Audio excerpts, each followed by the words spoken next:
سبحان اللہ والحمد للہ ولا الہ الا اللہ سبحان اللہ والحمد للہ ولا الہ الا اللہ۔ اعوذ باللہ من الشیطان الرجیم، بسم اللہ الرحمن الرحیم۔ سورہ اعراف آیت نمبر 56 ادعوا ربکم تضرعا وخفیہ انہ لا يحب المعتدین ولا تفسدوا في الارض بعد اصلاحها وادعوه خوفا وطمعا ان رحمت اللہ قریب من المحسنین۔ پکارو اپنے رب کو گڑ گڑا کر،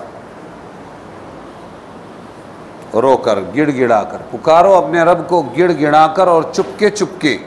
اس کو خوش نہیں آتے، یعنی اچھا نہیں لگتا اللہ کو حد سے بڑھنے والا، حد سے بڑھنے والے اچھے نہیں لگتے۔ اور مت خرابی ڈالو زمین میں اس کی اصلاح کے بعد، اور پکارو اس کو ڈر اور توقع یعنی امید سے، بے شک اللہ کی رحمت نزدیک ہے نیک کام کرنے والوں سے۔ کیا بتلایا؟ اپنے رب کو پکارنے کا طریقہ بتایا کہ اللہ کو کیسے پکارنا چاہیے۔ ایک تو گڑ گڑا کر، رو کر، رونے کی کوشش کرنا چاہیے، رونا چاہیے یا رونے کی کوشش، اور چپکے چپکے، بہت زور سے چلا پکار کر کے نہیں، بلکہ چپکے چپکے اپنے رب کو پکارا کرو، اس سے دعا مانگو۔ اللہ کو حد سے بڑھنے والے پسند نہیں ہیں۔ دوسری بات فرمائی کہ زمین میں خرابی مت ڈالو، زمین کو بگاڑو مت، فساد مت پھیلاؤ، جبکہ زمین کو اللہ نے اچھا بنایا ہے، اچھی بنایا ہے۔ اور پھر فرمایا پکارو اپنے رب کو ڈر اور امید کے ساتھ، ڈرو بھی اور امید بھی رکھو، بے شک اللہ کی رحمت اچھے کام کرنے والوں کے قریب ہے۔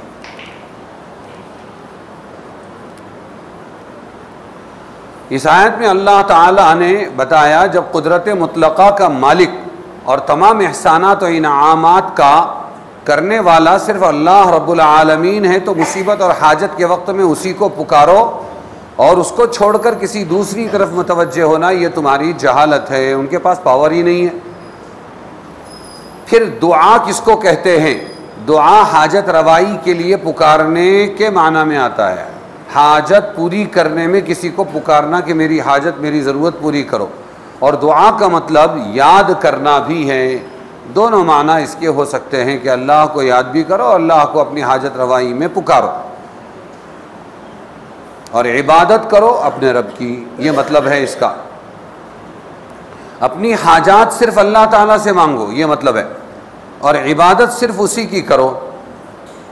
تضرعا و خفیہ کیسے پکارو؟ تو بتایا کہ گڑ گڑا کر اللہ کو پکارو اور ڈر کر اللہ کو پکارو، عاجزی کے ساتھ، انکساری کے ساتھ، ذلیل ہو کر، اپنے آپ کو ذلیل بنا کے، جیسے بھکاری لوگ مانگتے ہیں۔ خفیہ پوشیدہ طور پر، چھپے ہوئے طور پر اس سے مانگو، اس کو پکارو۔ دو ادب بتائے ہیں مانگنے کے اس آیت میں۔ قبولیت دعا کے لیے یہ ضروری ہے کہ انسان اللہ کے سامنے اپنے کو عاجز بنا کر اور منکسر، ٹوٹا ہوا بنا کر اور ذلتوں کے ساتھ اپنے آپ کو ذلیل کر کے پکارے، یعنی پھر اللہ سے دعا مانگے۔ آج کل عوام جس انداز سے دعا مانگتے، بہت غور کرنے کی بات ہے، آج کل عوام جس انداز سے دعا مانگتے ہیں، اول تو اس کو دعا مانگنا ہی نہیں کہہ سکتے، یہ دعا مانگنا نہیں ہے بلکہ پڑھنا ہے۔ دیکھو، ایک ہے دعا مانگنا اور ایک ہے دعا پڑھنا،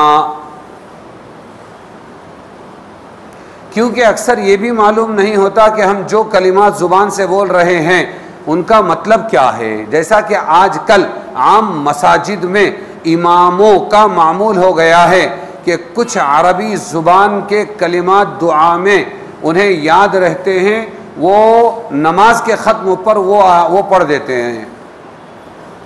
سمجھ میں آیا؟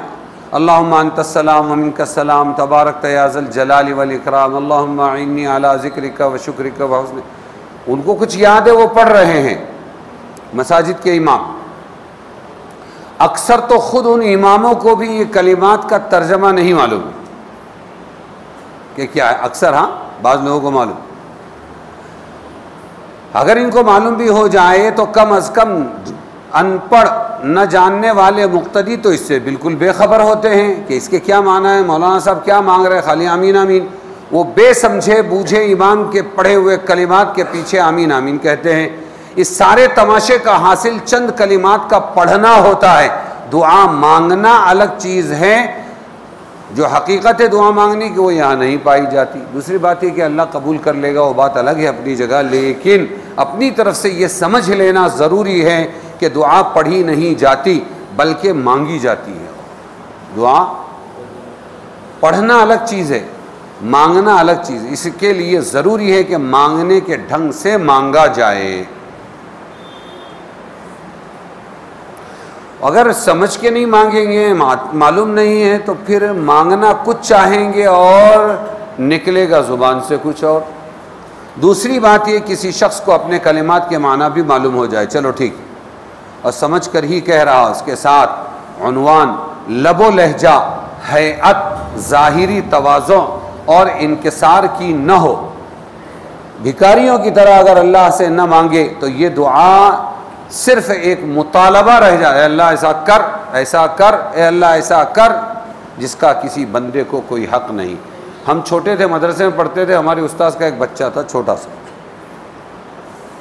وہ دعا مانگ رہا تھا، ہم نے سنا، ہم بھی چھوٹے تھے، سمجھ میں آیا 10-12 سال کے، وہ بھی ویسے ہی تھا چھوٹا، اے اللہ میرے ابا کو سائیکل دے، دیتا نہیں، ایسا مانگ رہا تھا، میرے ابا کو کار دے، دیتا نہیں۔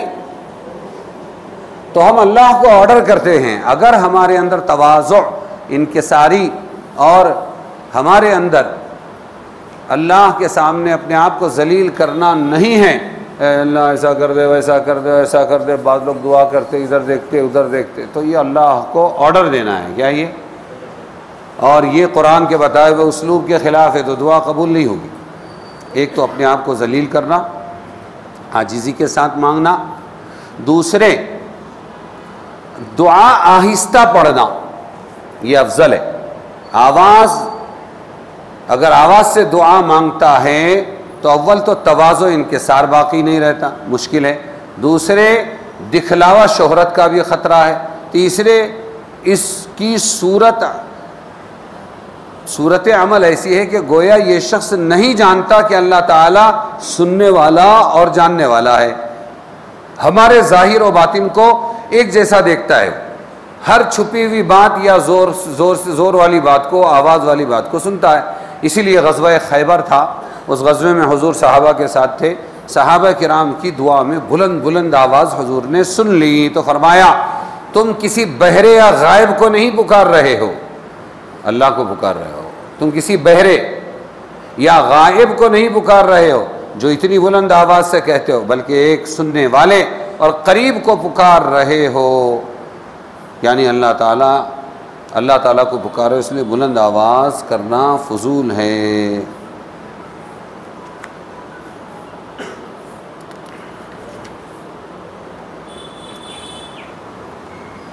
حضرت حسن بصری رحمۃ اللہ علیہ نے فرمایا کہ آہستہ دعا مانگنا یہ زور سے دعا مانگنے سے 70 درجے زیادہ فضیلت والا ہے۔ آہستہ مانگو۔ اب تو بہت سے طریقے آ گئے ہیں، اجتماعوں کی بڑی دعائیں دیکھ لو، وہ شب قدر میں رات کو پکڑ کے لاتے ہیں، ہم کو بھی پکڑ کے لے جاتے تھے کہ دعا کرو، وہ دعائیں دیکھ لو، تہجد اجتماعی طور پر پڑھتے ہیں، وہ دعائیں دیکھ لو، ایسی بہت ساری ہیں۔ تو سلف صالحین کی عادت تھی کہ ذکر و دعا میں بڑا مجاہدہ کرتے اور اکثر اوقات مشغول رہتے تھے، مانگتے ہی رہتے تھے، لیکن کسی کو آواز نہیں آتی تھی، بلکہ ان کی دعائیں صرف ان کے اور ان کے رب کے درمیان رہتی تھی۔ تو اس کی مشق کرنا پڑتا ہے، شیطان گھسیٹ گھسیٹ کے لے جاتا ہے، نیک لوگوں کو زیادہ دور لے جاتا ہے، سنت طریقے سے ہٹاتا ہے۔ ابن جرید نے فرمایا دعا میں آواز بلند کرنا اور شور کرنا مکروہ ہے۔ معلوم ہوا دعا کا آہستہ مانگنا ظاہر کرنے سے افضل ہے۔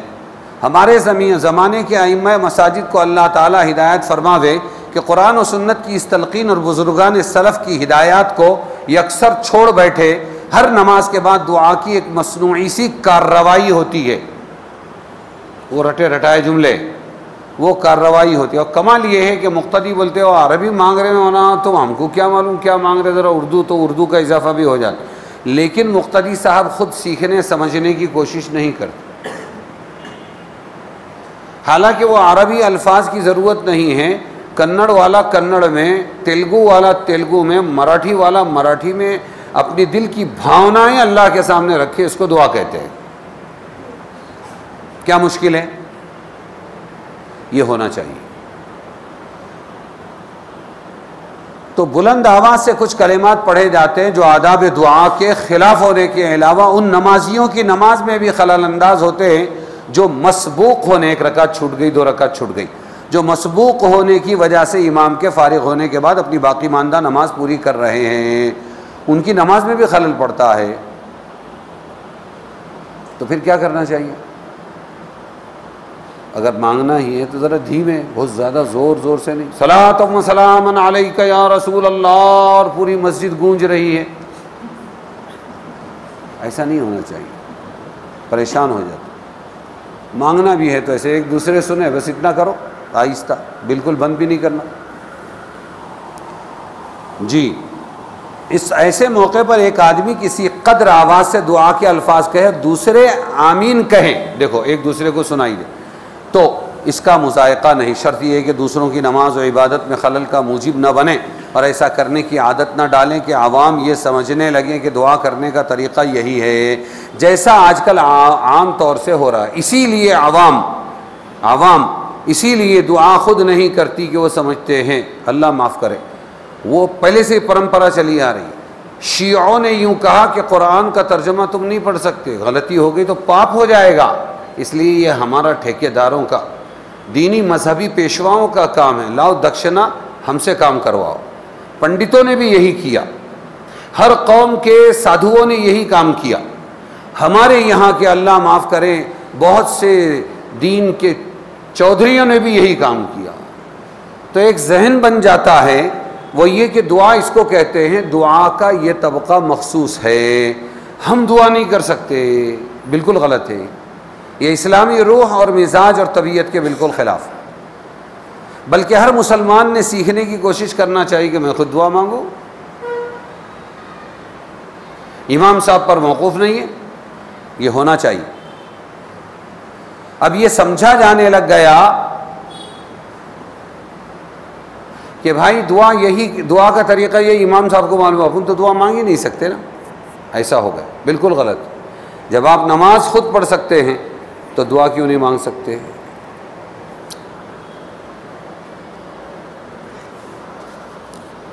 آگے امام احمد بن حنبل نے روایت کی ہے حضور صلی اللہ علیہ وسلم کی حدیث، خیر الذکر الخفی و خیر الرزق ما یکفی، یعنی بہترین ذکر چھپا ہوا ذکر ہے، آہستہ آہستہ، اور بہترین رزق وہ ہے جو انسان کے لیے کافی ہو جائے.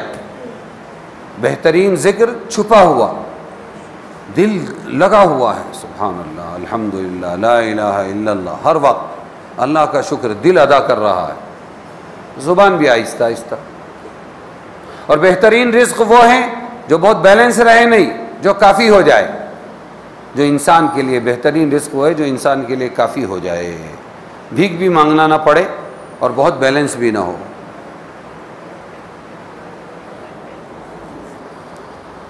کوئی خاص وقت ہے تو اس میں ذکر جہری کر لیں، بات الگ ہے، گنجائش ہے اس کی. جی، دعا میں حد سے تجاوز کرنے کی کئی صورتیں ہیں. ایک یہ کہ دعا میں لفظی تکلفات، قافیہ وغیرہ کے اختیار کیے جائیں. اے اللہ ہم سب کو نیک کر دے، اے اللہ ہم سب کو ایک کر دے، دشمنوں کو اٹھا کے پھینک کر دے. اس طرح بنا کے اگر مانگ رہا ہے، شعر شاعری، اس کو کہتے ہیں تک بندی، قافیہ ردیف، تو منع کیا ہے حضور نے، کیونکہ دعا بے تکلف ہونی چاہیے. بات سمجھے کہ نہیں؟ تو یہ ہے کہ حد سے تجاوز کرنا، لفظی تکلفات، قافیہ وغیرہ کے اختیار کیے جائیں جس سے خشوع و خضوع میں فرق پڑے.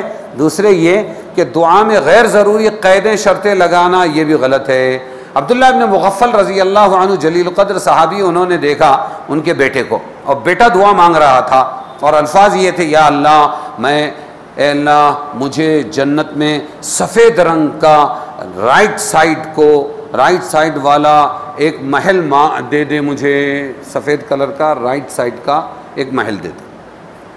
تو انہوں نے دیکھ کر کہا کہ بیٹے رک جا، اور فرمایا ایسی دعا مت مانگا کر، دعا میں ایسی قیدیں اور شرطیں لگانا حد سے تجاوز کرنا ہے، جس کو حق قرآن و حدیث میں منع کیا گیا۔ تو ایسی شرطیں ورتیں نہیں لگانا۔ ارے سمجھے کہ نہیں؟ ہاں، ایک صورت حد سے تجاوز کی یہ بھی ہے کہ عام مسلمانوں کے لیے بد دعا کرے یا کوئی ایسی چیز مانگے جو عام لوگوں کے لیے نقصان دہ ہو۔ اسی طرح ایک صورت حد سے تجاوز کی یہ بھی ہے کہ جو اس جگہ مذکور ہے کہ دعا میں بلا ضرورت بلند آواز سے دعا کرے، یہ بھی غلط ہے۔ وَلَا تُفْسِدُوا فِي الْأَرْضِ بَعْدَ إِصْلَاحِهَا، آگے اللہ تعالیٰ فرما رہے ہیں زمین کو ہم نے اچھی بنایا ہے، زمین میں فساد پیدا نہ کرو، زمین کو خراب نہ کرو۔ ابھی بتایا تھا 6 دن میں اللہ نے زمین و آسمان کو پیدا کیا، پہاڑ بنائے، اس کی ضرورتیں رکھ دی، سب کر دیا، سب کا رزق رکھ دیا۔ صلاح اور فساد، صلاح کے معنی درستی، فساد کے معنی خرابی ہے۔ فساد کہتے ہیں کسی چیز کے اعتدال سے نکل جانے کو، چاہے نکلنا تھوڑا ہو یا زیادہ ہو، ہر فساد میں کمی بیشی کا مدار اسی اعتدال پر۔ جس قدر خروج بڑھے گا فساد بڑھے گا، فساد کے معنی خرابی پیدا کرنے کے ہیں۔ اب اللہ جو فرما رہے ہیں کہ تم زمین کے اصلاح کے بعد اس میں خرابی پیدا نہ کرو، کیا مطلب ہوئے؟ کسی چیز کا اچھا ہونا اس کی کئی صورتیں ہیں، اور وہ کیا صورتیں ہیں؟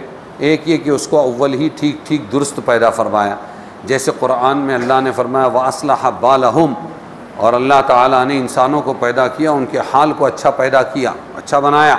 دوسرے کہ جو فساد آ گیا تھا اس کو اللہ تعالیٰ نے دور کر دیا، جیسے یصلح لکم اعمالکم، اللہ تعالیٰ تمہارے اعمال بگڑتے ہیں تو اس کو درست کرتا رہتا ہے۔ تیسرے کہ اس کو صلاح کا حکم دیا جائے۔ جب زمین کی اصلاح درستی فرما دی تو اس کے بعد تم اس میں فساد خرابی نہ ڈالو۔ اس میں زمین کی درستی کرنے کے 2 مفہوم ہیں، ایک ظاہری درستی کہ زمین کو کھیتی اگانے کے قابل بنایا اور اس پر بادلوں سے پانی برسا کر زمین سے پھل پھول نکالے، انسان دوسرے جانداروں کے لیے زمین سے ہر قسم کی ضروریات زندگی آسائش کے سامان پیدا فرمائے۔ دوسرا مفہوم یہ کہ زمین کے باطنی معنوی اصلاح فرمائی، اس طرح کہ زمین پر اپنے رسول، اپنی کتابیں، اپنی ہدایات بھیج کر اس کو کفر و شرک گمراہی سے پاک کیا۔ ہو سکتا ہے دونوں مفہوم یہاں پر مراد۔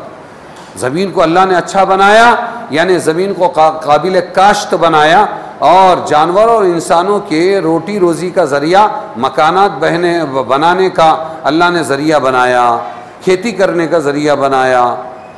ایک مطلب یہ، دوسرا یہ کہ زمین کو اللہ نے اچھا بنایا، اپنے 1,24,000 انبیاء بھیجے ہیں تاکہ زمین کا اصل بگاڑ جو ہے بدعملی، ڈاکہ، چوری، قتل و غارت گری، یہ جس سے زمین بگڑ جاتی ہے اور ماحول خراب ہوتا ہے، اللہ نے وہ اس سے بھی بچایا اور زمین کو اچھا بنایا۔ اب تم بگاڑ پیدا مت کرو۔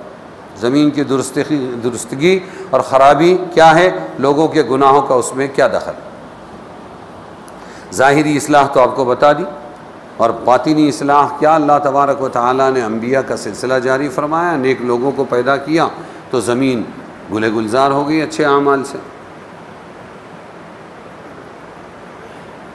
اللہ کا ذکر کرنے والے پیدا ہوئے، لوگوں کو سدھارنے والے پیدا ہوئے، امن آیا، سکون آیا، چین آیا۔ تو اب تم اس کو پھر اپنی بد عملیوں سے مت بگاڑو، زمین کو بھی خراب مت کرو۔ گنا شریف زمین کو، گنا جو اب یہ شکر بن رہی ہے زمین کو خراب کر رہی ہے، کہ وہ تمہارے فیکٹری میں سے شکر بنانے کے لیے پروسیسنگ کا جو مادہ ہوتا ہے کہاں بہا ہے؟ تو بازو کی زمین میں بہا دیا، اب قیامت تک اس کے اندر اناج نہیں اگ سکتا، اتنا زہریلا ہے وہ شکر بنانے والا۔ گڑ میں کوئی نقصان نہیں، لیکن شکر بنانے کے پروسیسنگ کے اندر خرابی، تو زمین کو خراب کر دیا، کسی کی زمین خراب کر دیا۔ ہم نے اپنی کھیتی کی زمین کو زبردستی اس میں کچھ ڈال کے خراب کر دیا، تو ایسا نہیں ہونا چاہیے۔ ایک مطلب تو یہ ہوا، اور دوسرا یہ ہے کہ تم بدعملیوں سے اور گناہوں سے اس زمین کو خراب مت کرو، لوگوں کا جینا دو بھر مت کرو۔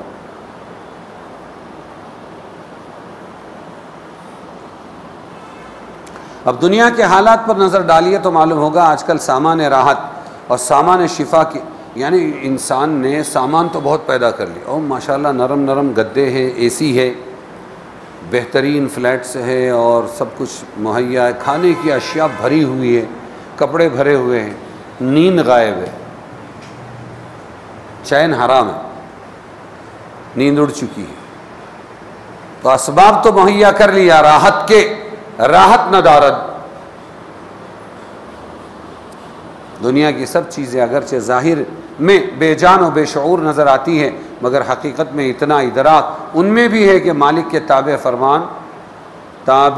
فرمان کام کرتی ہے۔ خلاصہ یہ ہے کہ جب غور سے دیکھا جائے تو ہر گناہ اور خدا تعالیٰ سے غفلت اور اس کی ہر نافرمانی دنیا میں نہ صرف باطنی فساد پیدا کرتی ہے بلکہ ظاہری فساد بھی اس کا لازمی ثمرہ ہوتا ہے۔ یہ سب اللہ کی نافرمانی کے نتائج ہیں۔ زندگیوں میں بے چینیاں، یہ سب اللہ کی نافرمانی کی وجہ سے اللہ تعالیٰ نے نیند حرام کر دی۔ تو فرما رہے ہیں کہ اللہ تعالیٰ کو پکارو تو کیسے پکارو؟ دو چیزیں ہونی چاہیے، ڈر بھی ہو، کس کو پکار رہے ہیں؟ اللہ کو، اللہ کا ڈر بھی ہے، لیکن ڈر اگر مایوسی کی حد تک پہنچ گیا تو پھر یہ کفر تک پہنچا دیتا ہے۔ ایمان نام ہے خوف اور رجا، ڈر اور امید کے بیچ کی کیفیت کا نام۔ ایک ڈر دشمن کا ہوتا ہے، ایک ڈر ماں کا ہوتا ہے، ایک ڈر باپ کا ہوتا ہے، کہ ڈر کے ساتھ ساتھ میں امید بھی ہوتی ہے کہ مجھے اگر کہیں پناہ ملے گی اور کہیں اگر مجھ پر رحم کیا جائے گا تو ماں باپ کے پاس ہی ملے گا۔ تو اللہ سے جو ڈرنا ہے، بے خوف بھی نہیں ہو جانا، ارے جو چاہے کرو، گناہ کرو، زنا کرو، کچھ نہیں، اللہ تعالیٰ غفور الرحیم ہے، تو یہ مذاق ہے اللہ کی مغفرت کا۔ تو ڈرنا تو ہے اللہ سے، لیکن اتنا ڈرنا کہ خودکشی کر لینا، یہ بھی حرام ہے۔ تو ڈرنا ہے اللہ تعالیٰ سے، اور ڈرتے ڈرتے امید بھی رکھنا ہے۔ حضرت عمر رضی اللہ عنہ کا بہترین قول ہے کہ ڈر اتنا ہے مجھے اللہ تعالیٰ سے کہ اگر اعلان ہو جائے ساری دنیا کے تمام بندے جنت میں چلے جاؤ، صرف ایک کو پکڑوں گا، ایک پکڑا جائے گا، تو مجھے ڈر ہے کہیں وہ عمر نہ ہو۔ کون نہ ہو؟ اور امید اللہ تعالیٰ سے اتنی امید ہے کہ میرا رب اتنا غفور الرحیم ہے کہ اعلان ہو جائے سب کے سب جہنم میں ڈال دیے جائیں، صرف ایک بندہ جنت میں ڈالا جائے گا، تو مجھے امید ہے کہ وہ عمر ہوگا۔ کون ہوگا؟ کتنی پیاری مثال دی انہوں نے کہ ڈر ہو تو ایسا ڈر، ہمیشہ ڈرتا رہے کہ میری نیکیاں قبول ہو رہی یا نہیں پتہ، اچھے سے اچھا کرو، اور امید ہو تو اتنی امید ہو کہ مجھے معاف نہیں کرے گا اللہ تو پھر کس کو معاف کرے گا؟ وہ غفور ہے، رحیم ہے۔ جب ایمان دیا ہے اور پھر عمل کی توفیق دی ہے تو معاف کرنے ہی کے لیے دیے نا، تو امید بھی ویسی ہی ہو۔ اس کے بیچ کی کیفیت کا نام ایمان ہے۔ خالی امید ہی امید ہے، خالی ڈر ہی ڈر ہے، یہ ایمان نہیں۔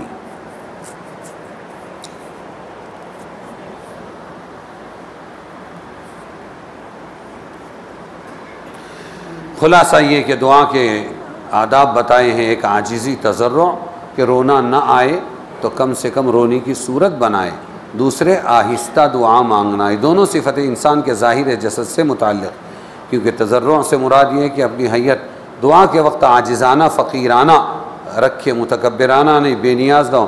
خفیہ ہونے کا تعلق بھی منہ اور زبان سے ہے۔ دعا کے دو آداب باطنی بھی بتلائے گئے، جن کا تعلق انسان کے دل سے ہے، کہ دعا کرنے والے کے دل میں اس کا خطرہ بھی ہونا چاہیے، شاید میری دعا قبول نہ ہو، اور امید بھی ہونی چاہیے میری دعا قبول ہو ہی جائے گی، کیونکہ اپنی خطاؤں گناہوں سے بے فکر ہو جانا بھی ایمان کے خلاف ہے۔